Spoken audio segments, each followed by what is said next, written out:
Sobrang lamig guys, sobrang lamig. 9 degrees, grabe. Pasensya na ganito tsura ko. Guys, let me tell you about Virgos pagdating sa love.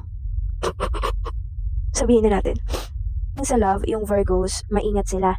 Pero, seryoso, hindi sila basta-basta nahuhulog. Pero kapag nahulog sila, matek, totoo at pangmatagalan. Lamig. Wait lang yung kape ko. Yung kape ko, ang lamig na. Serve first. Titimbangin muna nila kung worth it kang papasukin sa buhay nila. Ayaw nila ng mind games. Gusto nila, stable at genuine relationship.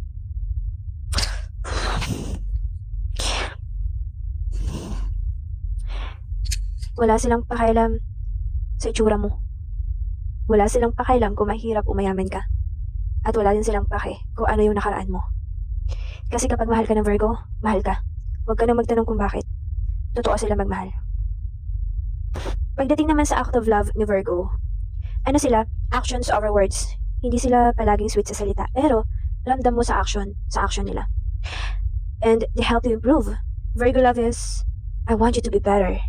Kahit minsan, parang dating sa'yo, sinisermonan ka, di ba? Pero ang totoo, galing yun sa care nila. First, detail-oriented. Naalala nila kahit maliit na bagay tungkol sa'yo. Kahit yung mga favorites mo, yung mood mo, yung routine mo, kung ano yung ayaw mo. Kasi alam mo, kapag mahalaga ka kay Virgo, alam nila ang tungkol sa'yo. Kumbaga, yung attention nila nasa iyo. Tungkol sa'yo. Pag mahalaga ka kay Virgo, kilala ka nila. Another is act of service. Aayusin nila yung buhay mo kahit hindi mo hilingin. Kung may problema ka, bibigyan ka nila ng solusyon, tutulungan ka nila. Kung nagugutom ka, ipagluluto ka nila. Kung nauuhaw ka, bibigyan ka ng tubig. Example, pumunta sa Virgo sa bahay nyo. O kaya sa apartment mo. Tapos, ang kalat. Ang kalat, si Virgo maglilinis yan. Ang daming labahan, si Virgo, lalabhan ka niyan. Kahit brief mo, lalabhan niya yan. Ganun yung act of service nila. Si Virgo, loyal yan hanggang sa huli. Hanggat hindi mo sinisira yung tiwala na binigay niya sa'yo. At may respeto ka sa kanya. Ikaw at ikaw yan hanggang dulo. Ito yung pinaka-importante sa lahat na masasabi ko about Virgo. Si Virgo, mag-i-stay yan sa'yo kahit na anong hirap na buhay yung pinagdadaanan mo ngayon.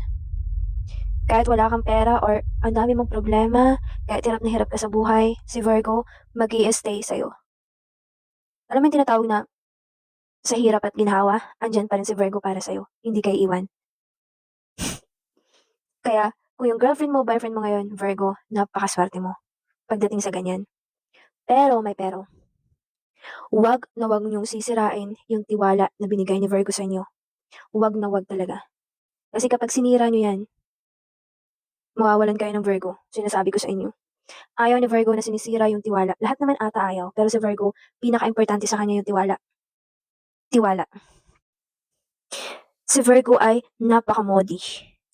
Magtataka, minsan si Virgo cold. Modi or cold. Tapos mapapaisip ka, ay hindi na ata ako nito mahal. Hindi niya na ako pinapansin eh. Nagbabago siya. Pero guys, may ganyan talagang ugali si Virgo. Pagpasensyahan niyo na. Minsan may mga araw na gusto lang niya mapag-isa, ayaw niya nang kausap. Ganun siya. Nagre-recharge lang yan ng energy niya. Si Virgo parang NBI. Huwag mo subukan na magtago sa kanya ng kung ano-ano. Malalaman at malalaman din niya yan. Meron ding ugali si Virgo na mahilig siyang mang-surprise.